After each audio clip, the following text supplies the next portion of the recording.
I am Professor Nino, and you are most welcome to the study of the Unnamed of Etruria.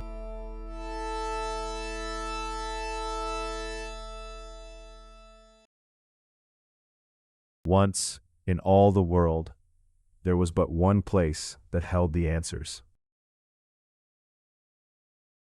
Turn the pages of the records, and you find people of every station coming to it. The king brought it his questions. The merchant staked his fortune upon it. The lover asked what lay ahead. A sick begged it for deliverance. Not a day passed without a question. Even kings waited their turn before it. This is no exaggeration. The records say so. Let us examine how the place worked. The pilgrim came bearing a question. On foot, from the ends of the earth. He laid it before the altar, and the oracle answered. So far, so simple. The question is where that answer came from. Attend to the fissure in the ground. From it, without cease, a vapor rose. The priestess breathed it in, and, so the records tell us, could name events in the farthest lands. The priests gathered her utterances and arranged them in order of worth, before placing them in the pilgrim's hands. What he received was not an answer, it was an order of answers. Mark that distinction. Let us begin with a curious structure, a small gate, set to the side of the temple. Whoever passed through it received no interpretation, no ranking, not even a choice. Only a single fate handed down directly. I take this to have been a rite of passage, a test of faith. Only one who could surrender his own judgment and commit himself wholly to the God would pass through that gate. Now, to the heart of it. From a certain point onward, the priestess began to behave strangely. She no longer waited for the pilgrim to finish speaking. The first word of his question, a single word, and in that instant, she would take up the rest and finish the question for him. And there is more. The written tablets revealed the same power. If a word was misspelled, the priestess corrected it before she answered. If a pilgrim wrote a name incorrectly, she supplied the true one. Surely this is what you sought. Before this oracle, not one letter out of place could pass. Look to the lintel of the temple. A single line is carved there. Know thyself. How do you read it? For generations, the faculty read it as a word of mercy. The oracle granted each visitor the power to know himself. I once taught the same, but reading the fragments again, closely, I have changed my mind. The matter is precisely the reverse. It was not the pilgrim who came to know himself. It was the oracle that knew the pilgrim, utterly, who he was, what he feared, what he desired, all before he ever asked. This line, then, is no admonition to the pilgrim. It is the oracle's own quiet boast. There will be objections, but this is how I read it. Let us gather what we have traced. First, the oracle answered. Then it foresaw the question. At last, it knew the questioner himself. How, then, did this oracle come to speak with the voice of the whole world? And the ranking, who said it? Not the priestess. Two priests, their names, Laurentius and Sergius. The task of Laurentius was simple. He counted every hand in the world that pointed toward a given tablet. The more hands pointed to it, the greater its weight. But Sergius asked a more dangerous question. Who had pointed the hand in the first place? 100 common hands gave a tablet less weight than one honored hand. Not how many, who. And by this principle, the oracle came to know what it ought to answer first.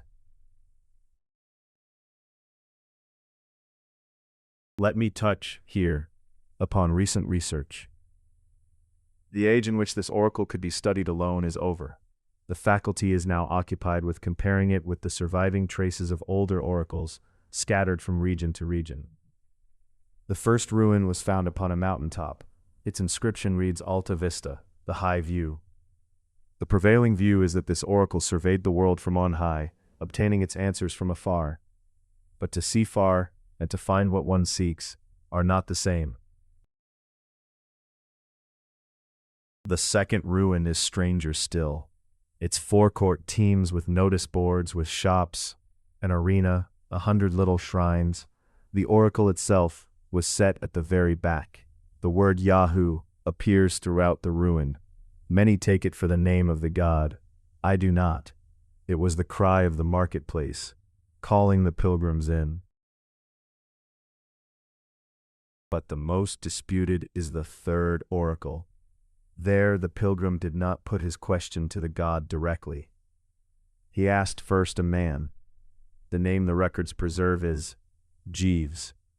The faculty is divided over whether he was a priest or a servant. My own view is plain. He was a servant. He took the question, carried it within, and returned bearing the answer, the last man to stand between an all-knowing God and mankind. These three oracles seem to have nothing in common. And yet, one thing they share. One could be reached only by climbing to the heights. One lay beyond a vast market. One could be approached only through a servant.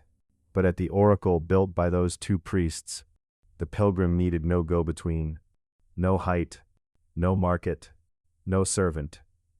He had only to put his question plainly to the god. That difference decided their fate. One by one, the old oracles fell silent. Their temples remained in ruin, but the pilgrims never returned. And at last, every road of inquiry led to a single oracle. In later ages, it came to be called the navel of the world. Every question in the world gathered there. Yet even this oracle faced one question, and one alone, that it could not answer. We come, then, to that question. No, let me put it more exactly. The oracle answered it. It answered, and no one believed the answer. The question was this: what is your name? In the oldest inscription, the oracle set down its own name plainly, but later ages judged that name a misspelling. For a very similar word appears in the books of the mathematicians, one followed by 100 zeros. That number, Google. Their spellings differ only slightly. The faculty says the oracle miscopied the name of the number. But this account cannot explain another artifact recovered from the very same stratum. A diagram was found immediately beside the inscription bearing the god's name. At its head stood a single mark. Behind it came 100 hollow rings. The mathematicians read it as a number, one followed by 100 zeros. No doubt that is how it appeared to them. But lay the diagram over the ruins of the temple. The arrangement matches exactly. This is no number. It is a floor plan of the temple. The single mark at its head is the seat of the oracle. The 100 rings behind it are seats where the pilgrims laid down their questions. Of those pilgrims, not one name has survived. The mathematicians mistook a temple for a number. Now all the fragments fall into place. The mathematicians of later ages mistook the floor plan of a temple for a colossal number. Then they copied the god's name from the inscription and made it the name of that number. It was they who altered the spelling. The oracle corrected the errors of men, but the mathematicians of later ages tried to correct the oracle. It was not the oracle that erred. It was the mathematicians. In the beginning there was the name of the oracle. The number did not give its name to the oracle. The oracle gave birth to the number. And that is the conclusion of today's lecture.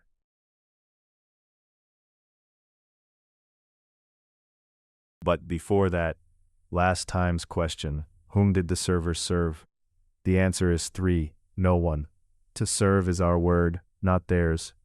They served nothing, and yet upon them the whole empire depended.